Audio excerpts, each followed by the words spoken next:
नमः शिवाय। जय माता दी। दोस्तों, आज की इस वीडियो में हम जानेंगे कि नवरात्रि के व्रत को अखंडित कैसे रखें। जैसे कि अगर आप कोई भी व्रत हो, चाहे वो नवरात्रि का हो या कोई भी व्रत हो जो आपने उठाया है कि आप 3 साल के लिए रखोगे या 5 साल के लिए रखोगे, तो आप इसे अखंडित कैसे बनाए रखें। जैसे इसी बीच घर में कोई छूतक हो जाता है या आपका स्वास्थ्य ठीक नहीं रहता, तो कैसे अपने नवरात्रि व्रत को अखंडित रखा जाए, वो आज की इस वीडियो में हम जानेंगे। से पहले अभी तक अगर आपने हमारे YouTube चैनल सब्सक्राइब नहीं किया है तो जल्दी से कर लीजिए।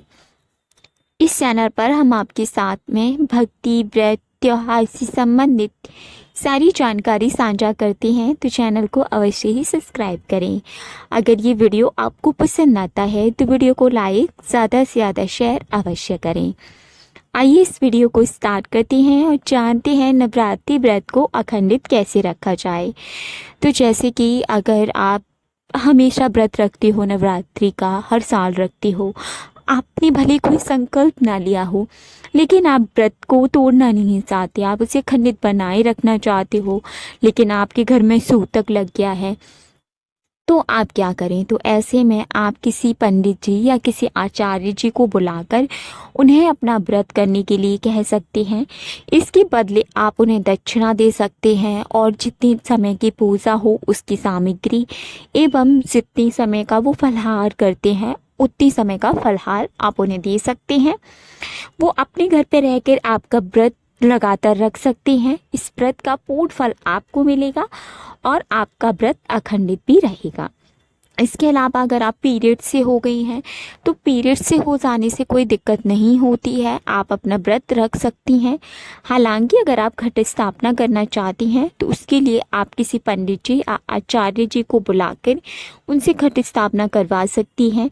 इसमें कोई भी परेशानी नहीं है, आपके घर के सदस्य उनकी मदद करेंगे और आप अपना व्रत लगातार रखिए। जैसे ही आप पीरियड से ठीक हो जाती हैं, आप अपना व्रत कंटिन्यू कर सकती हैं, आप अपनी पूजा कर सकती हैं।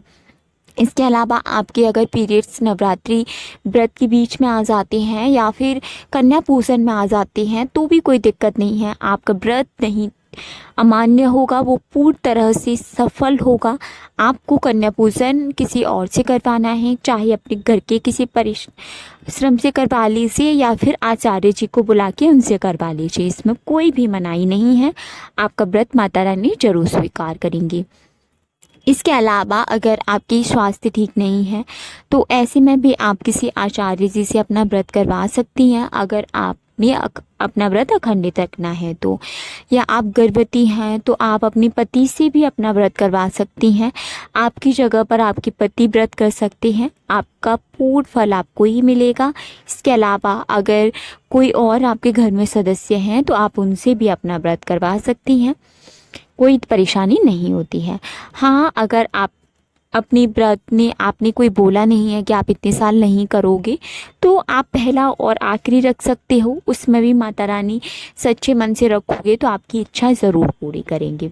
लेकिन आपने संकल्प लिया था कि आप इतने साल रखेंगी तो फिर आपको वो साल लगातार रखना है। ऐसा नहीं होता कि आपने 3 साल का बोला है और आप इस साल छोड़ दें फिर अगले साल रख लें, ऐसा नहीं होता। आपको वो 3 साल कंटिन्यू रखना है।